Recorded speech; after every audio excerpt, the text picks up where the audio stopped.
Alright, folks, I'm at my bedside. I'm a bit late. I had a lot of stuff to do, and I figured while I wait for my caffeine to kick in, I suppose I could do a quick, late recap of Gen 2, Week 3 of SPL. First thing I'm going to say is I'm not going to cover the actual Alice for Century Express game, but I'll have you know that there were actually two games. And that's because this first game you see before yourselves ended in a tie. So I suppose there's no trouble in spoiling that. um, it was pretty interesting. So, at least according to them, I can't quite remember anything for the life of me right now because I'm always so busy. And, you know, click a bunch of buttons as you are also capable of doing. And maybe, who knows, you might accidentally subscribe. So I'm gonna start off here. And since I'm at my bedside and I also want to ignore some sounds coming from other buildings, I'm gonna also play a bit of tunes this time round. So it's gonna be a bit different. Let me know if you guys actually appreciate it or not. Um, so we have our Chloe on Lax lead. Chloe wants to spike as soon as possible so as to avoid getting lovely kissed and, you know. Sometimes lax leads aren't afraid of getting toxicked, so they will set up, and that also means that they may or may not have a golem in the back. I was referring to Century Express, of course, but Alice turns out to be the one with the golem. And so far, we haven't seen any particular coverage move. CE's Lax gets phased out early. Gengar can't stay in unless they have maybe something like HP Water. And we've seen Century Express run HP Water, so. But he switches to Zap, then doubles to Lax. So it's a Sleep Talk Curse Lax. This is going to be a little bit easy to wall. We got this Golem in. Zap comes in. Zap going to attempt to paralyze the Raikou, as paralyzed Raikou is very easily exploitable. Same goes for a Zapdos. But the reason why someone would stay in, even though it doesn't resist the Raikou, is not so much to win the 1v1, but it's to gain the upper hand in the long run.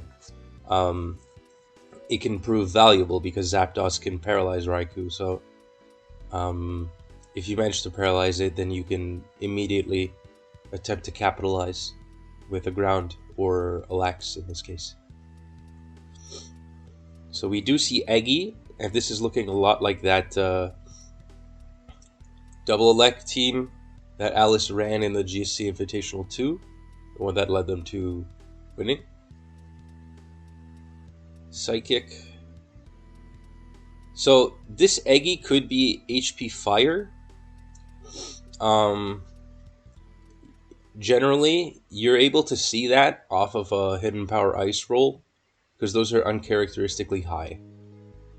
But I'm not quite sure yet. It's a little soon to be able to tell. It's always nice to see all that damage that Eggy can deal to Zap.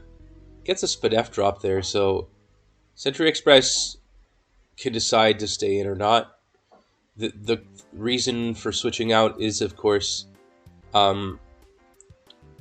using Sleep Talk or even Rest is a cue to explode.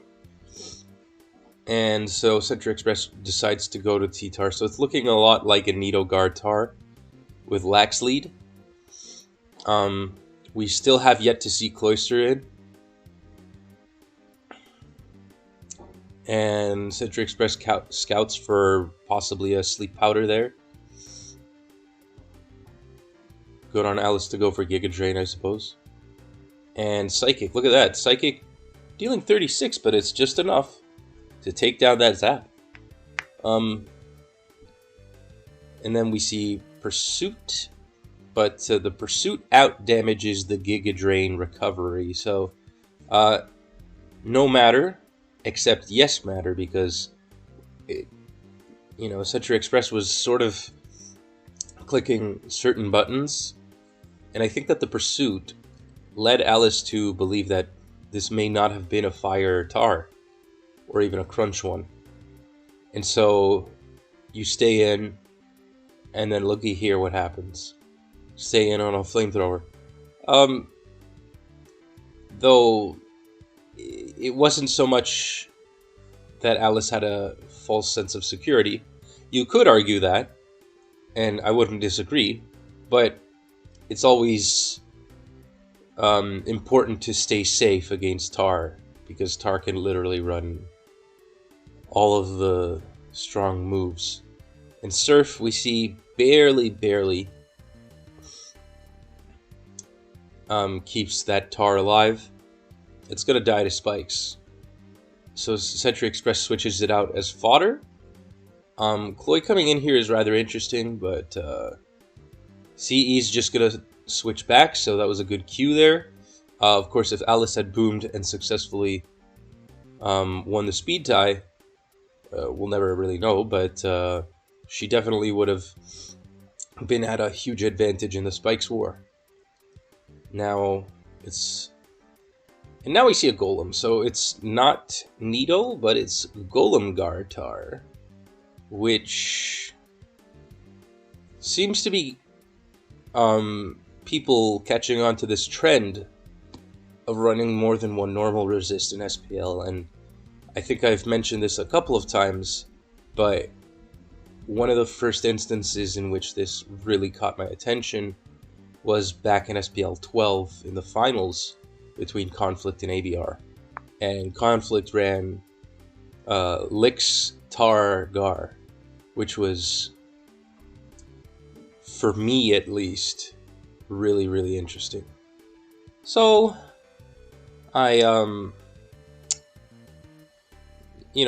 it's been many years now, and we start to see more and more. It's interesting.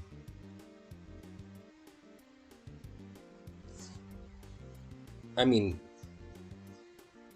and odd to go for Toxic there, but in hindsight, Alice has a team that, in all likelihood, doesn't seem to have a toxic immunity, as many teams like this one present a structure that is usually along the lines of Raikou, Chloe Golem, Eggy, Lax, and then even a Heracross in the back as opposed to a Zapdos or a Machamp or whatever. When I said this could be the double electric team, I kind of blundered there. That's not true. It doesn't have Eggy in its comp. So, might be. In comes Chloe. Could boom or spikes, but not both. And successfully manages to boom on the Lex. So it turns out T-Tar is going to live to fight another day. Goes for an EQ there. So Pursuit, Alice says well played. So that definitely, if the first Flamethrower didn't catch the jump, that Earthquake certainly did. Because Pursuit, no Roar Tar, Earthquake, Rock Slide. It's pretty interesting. Pursuit mixed Tar. That's not something you see every day. Golem getting a nice fat crit on the Lax. And it's the only thing standing in the way of victory here, really. This music is kind of noxious. See if I can play something different.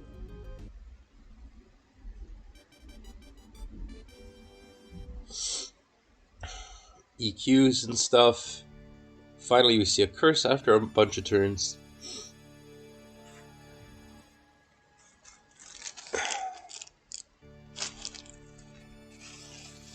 Roar could win a speed tie here. I think Century Express's idea is to make Alice run out of PP. Alice, wow, okay, so it was a double elect all along. So We have like three electric answers. But yeah, it turns out that this is helping. It empower ice. Yeah. I wonder if it might have been better to go to Raikou as opposed to...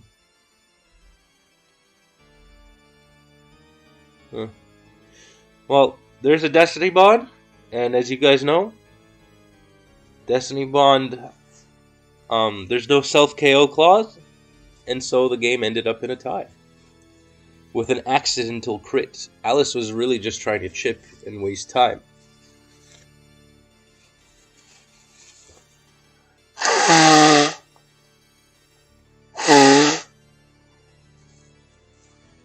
In reality, I think that if his Gengar were Boom, Alice would have been, I think at the right percentage to survive. Oh no, because poison. So, even in the best of cases, Alice ties this game. Yeah. So that's our game one. I'm already 11 minutes in, but we're gonna go to Siatam conflict. We see Scissor lead versus Zapdos, which is actually pretty insane. Baton Pass is really scary.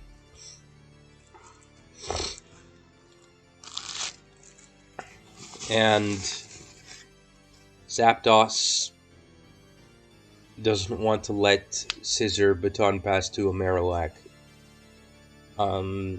Because that can really just end a game. But Scissor lead is kind of awkward. And he doubles. Conflict's only response being a Thunder with a crit. So that would have murdered the Scissor had Siatam decided to stay in there. And there is a rest from Lax. Chloe coming in. Eggy going in. Gonna attempt to do something here, but the Sleep Powder misses, unfortunately. Second time's a charm. We see Crunch Coup. Perfect cue for the Sleep Powder, by the way. Just like perfect to get boomed on and murdered. Alright, we got Gengar. So it turns out not to be a typical BP team, so what exactly was this Scissor going to do? We don't know. Is this Eggy HP Fire, or is the Scissor going to be able to answer it? I guess we'll find out, and yeah, it's HP Fire. But that doesn't mean that it can't have an HP Bug of its own. In fact, it goes for it. Chloe on Chloe action. Conflict trying to end the match quickly. But that also could be very dangerous. Right now they're 2 for 2. And Conflict has 2 unrevealed. Siatam has 1.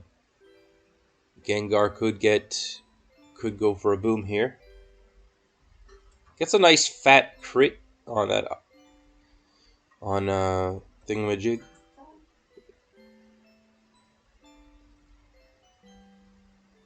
What an odd tune. I'm just gonna skip the tune here.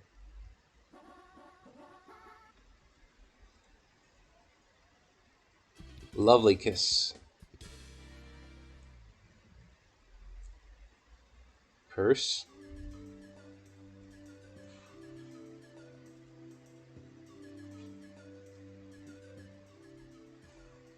And we got a double edge on the Lax. I'm not really saying anything anymore.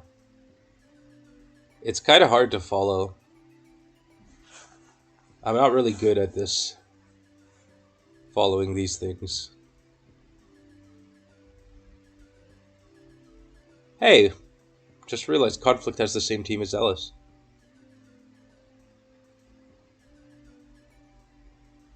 So Conflict manages to outlast this team, which was trying to really catch the jump, but I don't know how it would have managed to do so. We do see Drill Pick, so that's kind of interesting. It's not every day you see Drill Pick Zap. A move specifically designed for Executor, as it offers coverage for HP Water Zap.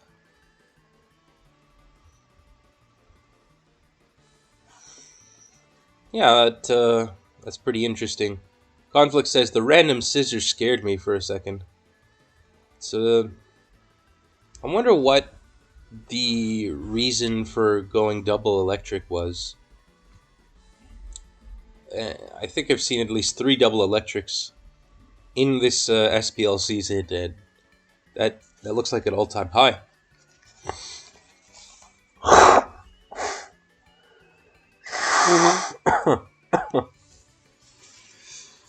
All right, D4, rocking the We Fit Wolves or whatever, Wi-Fi Wolfpack, and Fear with the Iron Man Machamps.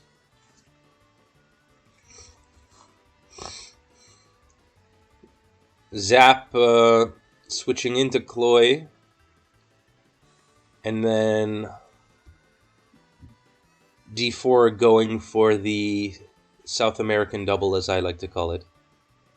As many players from South America will go to Zap on a Cloy and then double back. But it wasn't successful this time around because Fear has a Raikou in the back, the one thing that counters that small tech. So D4 is going to have to fight for spikes rather than get an early spike and face a Curselax. Goes for spikes.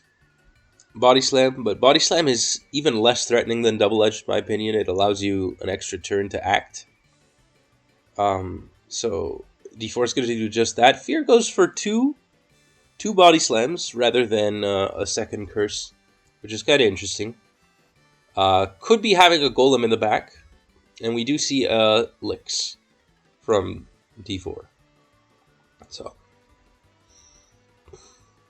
D4 attempting to scout that Lax, but so far, not much.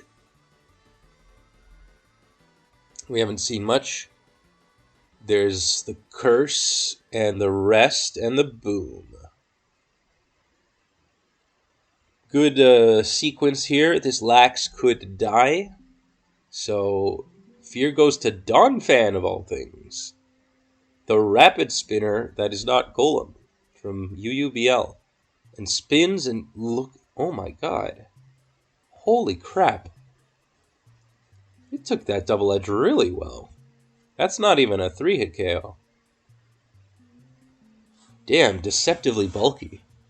Rapid Spin EQ can be a little bit annoying versus a double flying team, though. We see this D-Knight. It has T-Wave. D-Knight is kind of like a Gengar in some respects, except it's Spikes immune. A bit slower, a tad bulkier, depending on how you look at it. But equally annoying.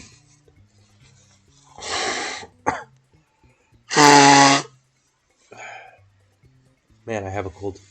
Because it can have D-Punch, Ice Beam, which does even more, which does about the same as Ice Punch does, I guess. And it can have a really nasty Double Edge or Earthquake or things like that. Thunder. Yeah, D-Knight can be very annoying. Also, unlike Gengar, it can spread paralysis. And it looks like it paired kind of well with the Licks. I don't know. It's not every day you see Donphan versus D-Knight. But, at the very least, Fear doesn't have to fear spikes. We got Double Edge action. Double Edge EQ, so could be a good idea to stay in. You know, could dodge an EQ. You have like 2 out of 3 chance of not taking any damage. If you're Zap, of course. If you're Cloyster, it's the inverse. Goes to Don Fan. I'm not sure about that sequence there. Because if you go to Cloister, you kind of invite the other Cloister in, potentially. Like, what are you doing? You threaten Boom.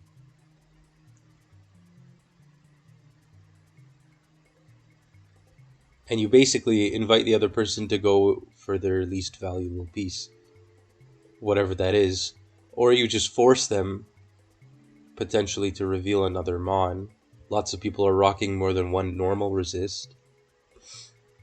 So I suppose going to Dawn Fan, which checks many normal resists, is alright in that respect. But but you do have to be wary of the fact that Dawn Fan is also slower than Cloister. And so D4 could get spikes up. But it's so bulky, Jesus.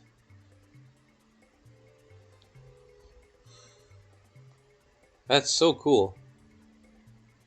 I don't know if it's very strong, though. Doesn't seem like that. Like, the earthquakes must hurt a lot, but it's not really doing anything to this team. And there you have it. There's the Ice Beam.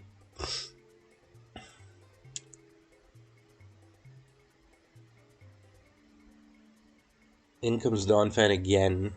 We haven't seen a normal resist on Fierce Team. Their check is Dawn Fan, apparently, which is super interesting.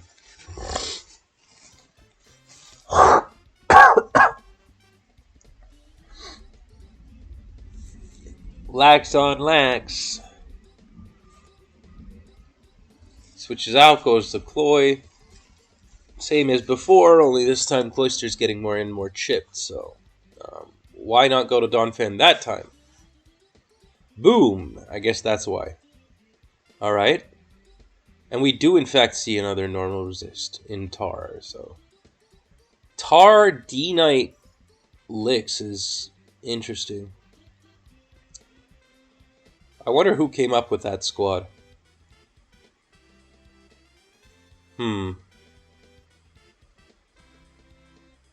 This D-Knight is kind of threatening. It's put the Zapdos in Ice Beam range, so it has to rest, take another Ice Beam. As Lax comes in. If they can just get rid of D-Knight, then Dawn Fan is in a good spot.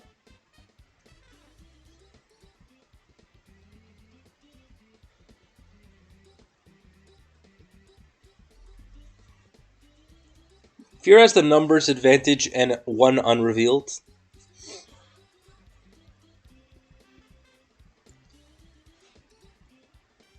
I suppose if you break the Lax, you just win with the double Alex, so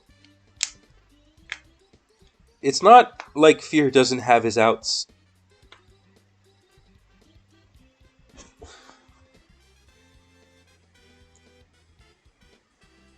Raikou. If this were Roar, it might have been a little more interesting. Roarku. But I guess not.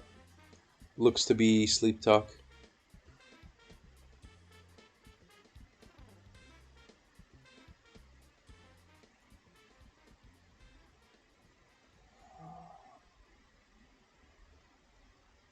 A lot of this happening.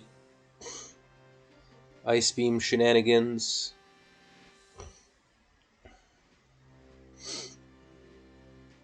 D-Punch. So I don't know what the last move is. Could be Surf.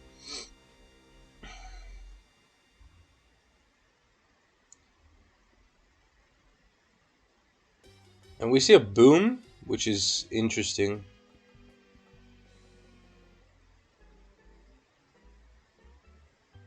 Finally, the T-Tar at the back. One is mixed, the other is normal. Like a Pursuit, I guess.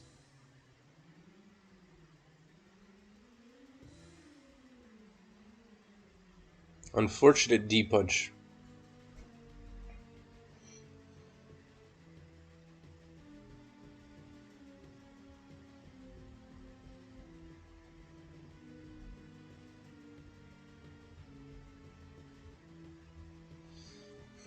I wonder if going for Oh, no. Okay.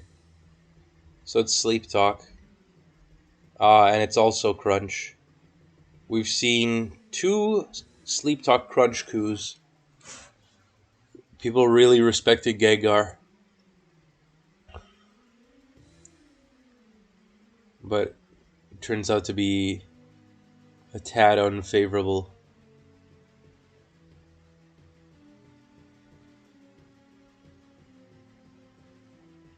Oh no. Lax is down, and suddenly Fear is in a really tough spot.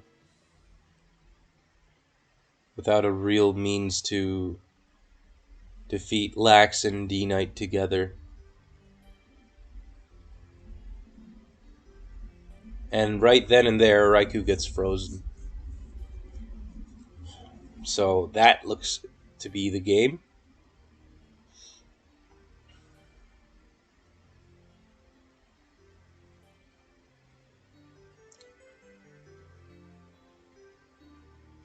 Yeah, this is over. Interesting. Not sure about the late Tar reveal. I wonder what was that about. Weird twist on the double elect comp. I feel like if Fear ran Eggy, like Conflict and Alice had done, this situation might have been very different. Very helpful in this matchup. But hey, you know, hindsight is 2020. Also, I'm missing one game. Where is my Jester game? Ah, here it is. Alright. I'm backtracking, actually, because this happened on February 4th and not February 5th. So, we got Raichi versus Jester. Boki the Bird versus Dick Wang. And we see the switch, and it gets caught up by Raikou, which checks both mods. Alternatively, Jester could have gone for the famous double, but didn't. Decides to go to Cloy. Basically, having a Cloy lead and Raikou in most cases assures that you will have spikes first, as could be seen here. And there's a double elect, so Zap comes in. Probably not going to matter too much. Zapdos usually are not Whirlwind on these comps. But it's too soon to tell. Golem's going to come in, essentially spinning away the spikes, forcing the Cloyster to come in and take 25%. There's Toxic, then Spikes. There you go. 12.5, 12.5. Rapid Spin, that's another 4 for their troubles. Of course, if you want to be cute, you could always Earthquake them. Because what's the point of spinning away the spikes if they're going to come in? So, you could do that. You could EQ them, and then spin, and you could always spin later, you know. In comes the Gar, thieving some lefties, some very valuable lefties on a very valuable mon such as Zapdos, who is otherwise Spikes immune and basically gets leftovers for free. And Jester has a pretty nice team so far. It looks quite comfortable into this matchup. This Lax is going to cue Raichi to go to their normal resist, and Jester's probing the opponent for even more info. Goes to Cloy. Same as before, the only difference is that this Cloyster isn't toxic, so in the long run, it's going to outlast. And we do see a Miltank reveal of all things, which is pretty interesting. Heal Bell? Alright, fair enough. Goes for a Toxic. So basically, Raichi healed the cloister. Not entirely that important, but yeah. So, hmm, okay. Oh, okay, yeah. It healed the Zapdos as well. Okay, that makes sense. So we got Laxin on Raikou, and there's a double edge there. Golem can spin or EQ. Goes for an EQ this time. I like that better, especially since the Cloister is not on a timer anymore. Um, but Raichi's team is a little bit weak to Zap, to Electrics. It's forced to respond with either Lax or Golem. It's not entirely weak. We do see a double Electric, a variation on that at least, with the Jolteon there.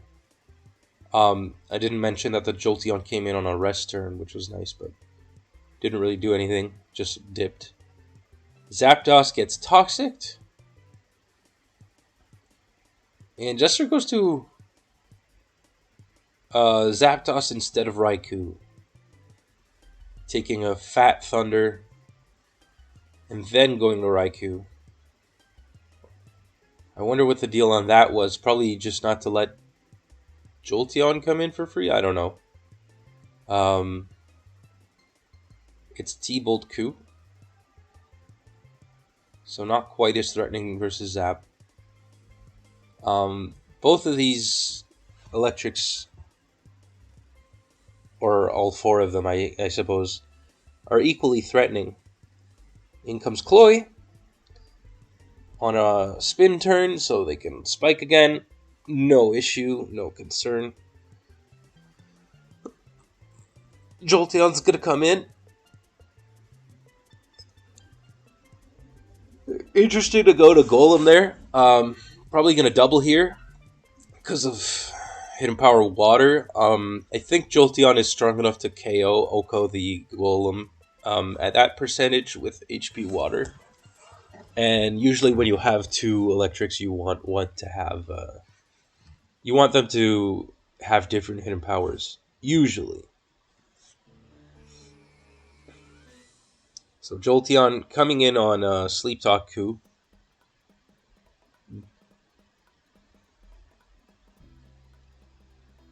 And there's the first growth we see. So look at all that PP. Taking only 19%. So it's this is interesting. This warrants a moment to stop and comment. So with growth and this Raikou not having Roar and not having Thunderbolt and not having Thunder and not having Crunch, it's very hard to stay in. The reason for staying in this case is because it turns out to be pretty good into this team right now at this very moment.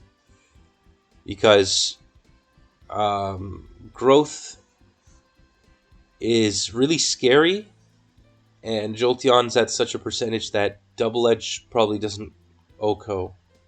So if you go to Lax at 59, you're potentially going to let it set up even more if you have to use Rest after. Or you can throw away your Lax. But does it really give you an advantage? I don't know. So you stay in with Raikou as an alternative, but that also means that they can set up further. So this is scary. Even if it's not Baton Pass. But at the very least, Raikou can check most special attackers. So good call, I guess. Raichi doesn't have a bunch of growth pass recipients. In fact, we do see Rest, and that's the interesting innovation there. And that would explain why the Miltank is on this team. But didn't help all that much. So you need even more setup for that. I don't know how it's playing out right now. Rest kind of forces the Miltank to come in at some point, but when are you going to do that? So we see Curse Double Edge. No Sleep Talk, no EQ as of yet. This Golem is threatened out. And Raichi's going to really struggle to spin away those spikes. Because Jester has a Raikou and doesn't have to go to Lax, so there isn't really a cue for this Golem to come back in and spin away those spikes. Raikou is not the most threatening thing, but it's still pretty threatening. Dealing some very nice damage off of that T-Bolt. Getting pretty high rolls, I think. Maybe I'm a tiger, says the Raikou. Yeah, it looks more like a tiger than it does a dog, so. Gengar. We saw it was Thief, but we're going to see if they can freeze. And this is a Flame Lex.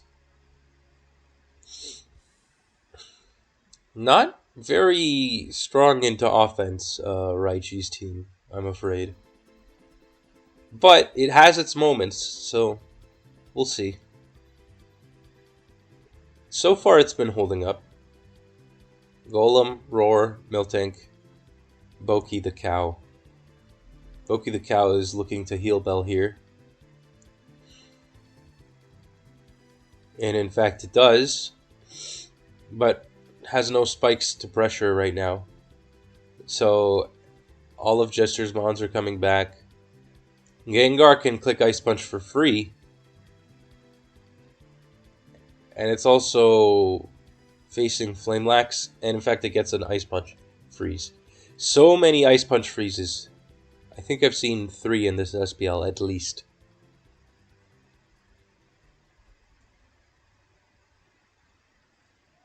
One was M-Dragon vs. Fear.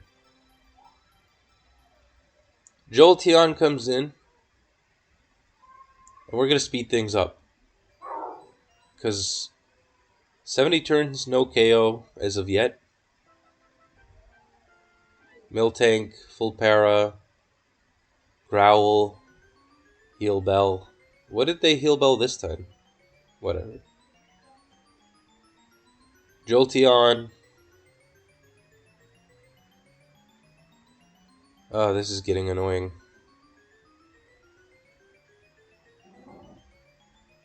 Oh, they heal Bell Deluxe. Right. So, only 3 heal Bells have been used. Raichi's looking to get a burn on the Gengar. This seeming like the only way to break through the team, but that's kind of unreliable. Miltank. At least it's holding up defensively.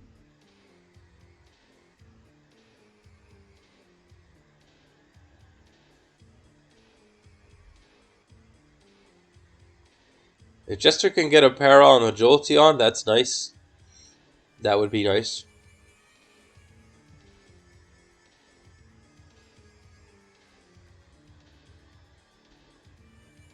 We see Seismic Toss, which ultimately makes absolutely no difference.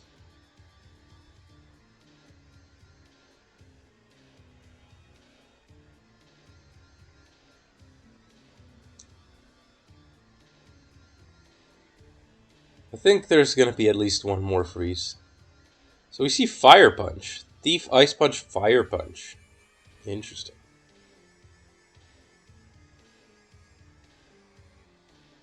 I was not paying attention to the fact that there's a Fire Punch going around. How many did they use? Used at least 3, and I only picked it up on the 3rd time it was used? Alright.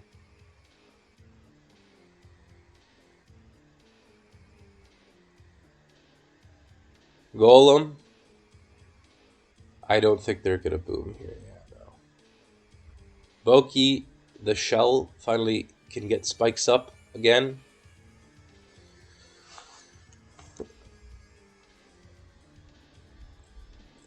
Jolteon. Gonna probably use Rest.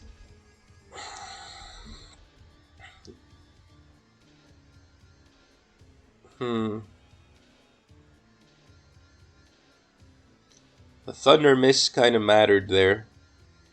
Roar. Golem can spin for free.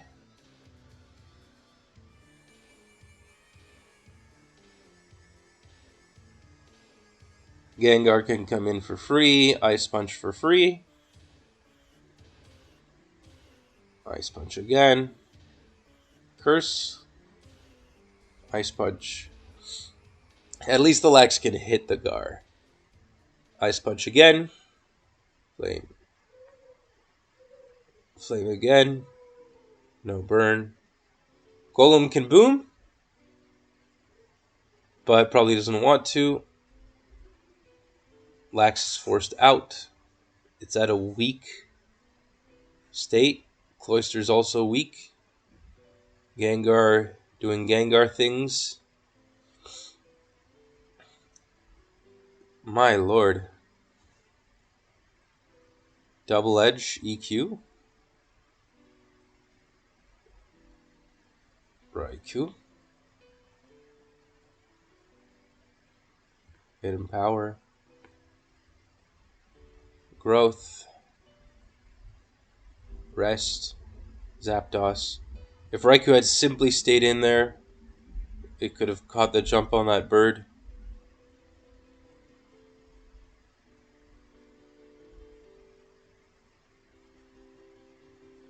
Hidden Power Ice. T-Bolt. Hidden Power Ice. Rest.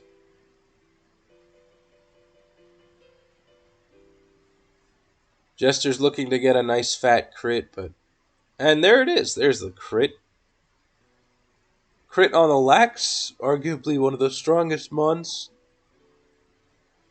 to KO there. So that's nice.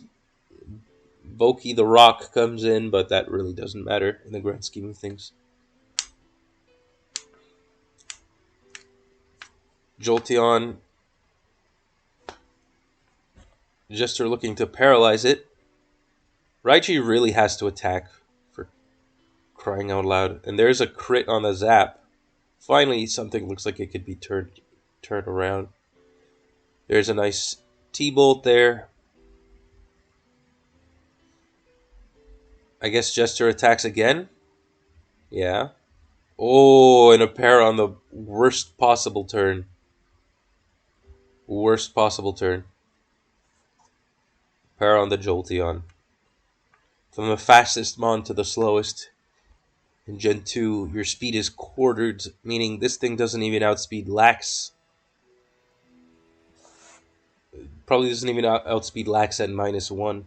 But there's the heal bell, so Jolteon might live to fight another day. Cloyster comes in, dies. Jolteon. In comes the Golem, gonna definitively spin away those spikes. Or EQ. No, instead he spins. Which, alright. Golem booms on Cloy, so didn't really matter that much for a boom. And now this Golem can boom. Or not. Or this Gengar, or this Raikou. Raikou simply comes in on Zap and just clicks buttons. So we can go even faster now. T-Bolt, T-Bolt, Seismic Toss, T-Bolt, Gengar, Ice Punch, Growl, Fire Punch, Crit, Lax, clicks buttons, EQ, Raikou, Gengar, Jolteon, Fire Punch, Raikou, Lax,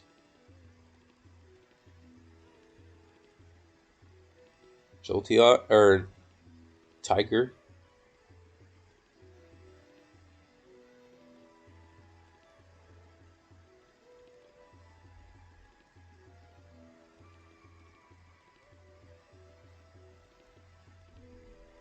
Good lord, this game is taking forever.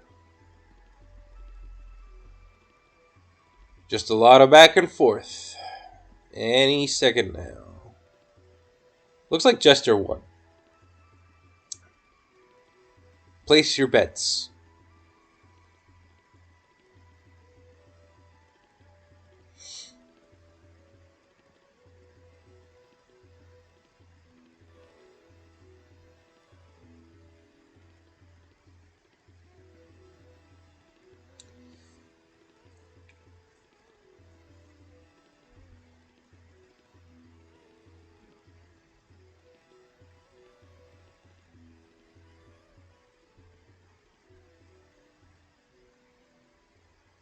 Nothing to say here.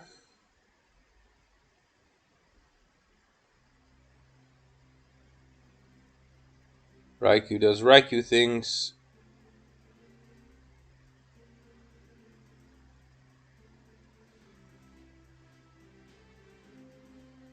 Oh my lord.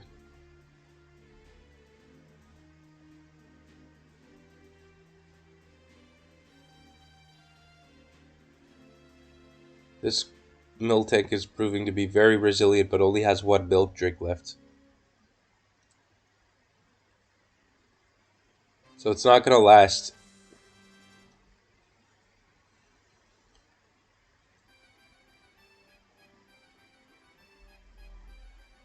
That's the last milk drink, so all damage is permanent now. So Gengar just comes in for free and breaks. Miltank finally goes down on turn 251.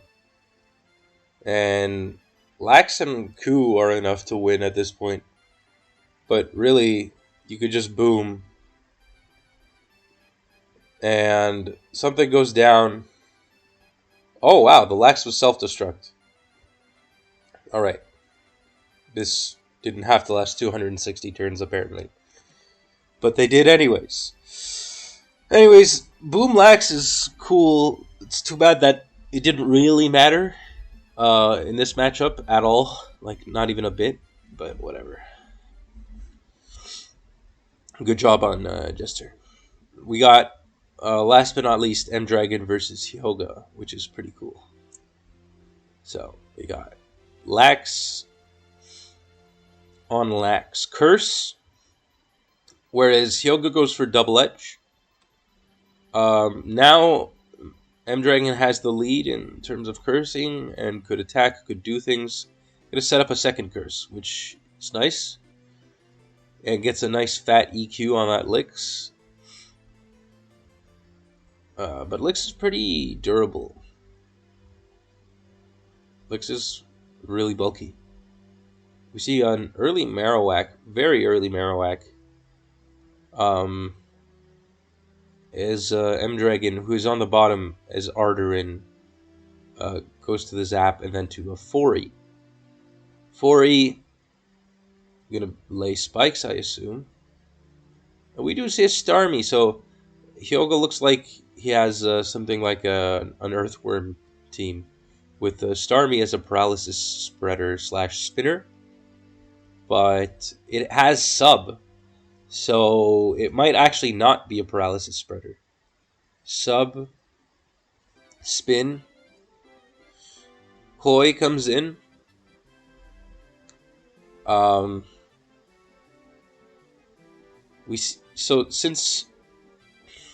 Since M-Dragon has Tar, can't boom on the Starmie, probably unless they use his 4E to do it. Lax is at +2 though, it's again. So this is kind of scary. It could take a boom here, but it would put it in a dangerous percent. Not doing quite enough to actually KO anything. But it also is true that this Lax has to rest now. So it's not quite strong enough to OHKO this other Lax it's facing. But at the very least, both players seem to have gotten something out of this. 4E might lay spikes down. Yeah. Could threaten a Toxic. Could switch out. Respects the potential for a Fire Blast. Didn't really matter because it missed, but still. Hidden Power on the Lax. 4E could come in, could spin, could Toxic, could do lots of things. Could boom. Gonna go for a Toxic. put that Lax on a timer. It's a Thunder Lax, usually targeted for the likes of Skarmory, and very effective at that. You could say it's super effective versus Skarmory, but who cares? So look at this. M-Dragon isn't spinning at all, just spamming the hell out of Toxic, wants to get that Starmie poisoned. Wants to catch Hyuga. It does just that. Oh my, look at the discipline there. Oh my lord. That was nice. So this is going to be very important because this Starmie is sub, it's not paralysis spread, it's a spinner.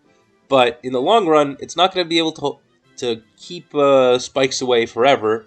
So all M-Dragon has to do really is just pressure with this Lax, keep the Fori in the back, and eventually it'll maintain the spikes, which is going to matter versus Marowak. Marowak is going to force the Snorlax out with Earthquake, but instead, Hyuga goes for a slight overpredict there, and goes for Rock Slide, unfortunately, and takes a huge chunk. Yes, the Lax goes down. However, now Hyuga's team is weak to T-Tar here, and this Marowak is at 24%. Zapdos was coming in for the revenge kill, and Marowak is super slow, so it's not really going to be super threatening. And there's yet another normal resist on M-Dragon's team, so we see, again, this huge-ass trend of double normals. The Metal Mon with the Metal Mario theme makes sense to me. It's HP Ice Zap. Gonna get boomed on. Didn't really matter which HP it was. We see a Vaporeon in the back. So Vaporeon, even better. Oh, it's not spin. Huh. Okay. Wait, what? How many attacks does this thing have? Oh, it doesn't have recover. Oh. Huh. The more you know. Alright, well, either way, it's not really going to break through this Vaporeon. It's Acid Armor. It's at +3. The Lax, yes, it has Thunder, and the Vaporeon does have Rest, probably. But it looks like Vaporeon wins. Unless, of course, paralysis occurs, but that's not the case. So the only hopes for Hyuga to break through is this Lax, of all things. It does have a Thunder at the very least, so there's a non-zero chance that it happens. And look at how much that does. Surf at +2. Putting Lax in a really uncomfortable spot. It's a really solid 3-hit KO range. Thunder again if a para occurs. Oh, and it does. That's risky. Yeah, M-Dragon has to switch out there. But he's not without options. In fact, he does have a Foray in the back, and who knows, it could also be Boom. Screech Tar. Interesting. Starmie gonna stay in and take an EQ. Marowak is gonna attempt to collect a kill, and again overpredict with the... My lord, okay. That puts Hyuga in an awful spot. I don't know about those rock slides there. I'm not really sure about that pick. I mean, it's Sleep Talk Lax, no? So if they go to Zap, you could always just go to Snorlax. I don't see the reason to go for Rock Slide. It had happened twice in this game. So that's pretty interesting. This Screech. Either it's going to matter or it's not going to matter. And what I mean is that the Screech only really matters for the T-Tar here. There's no other physical attacker on M-Dragon's team. There's just the Boom, I guess. But I guess it guarantees that Boom KOs if it's Boom. Hey, I mean, I've never seen a Lax get rapid spun to death. That would be interesting. No, but it turns out that the game ends. And so here it is. We have our recap in sub 1 hour, sub 56 New world record. I'm gonna submit it to the Speed Demos archive, and I hope you guys enjoy. Sorry for my cold. Sorry for the unfitting music and all that stuff, but whatever, it doesn't matter. Just enjoy, okay? And that'll be one like I don't give a shit. Whatever. Bye.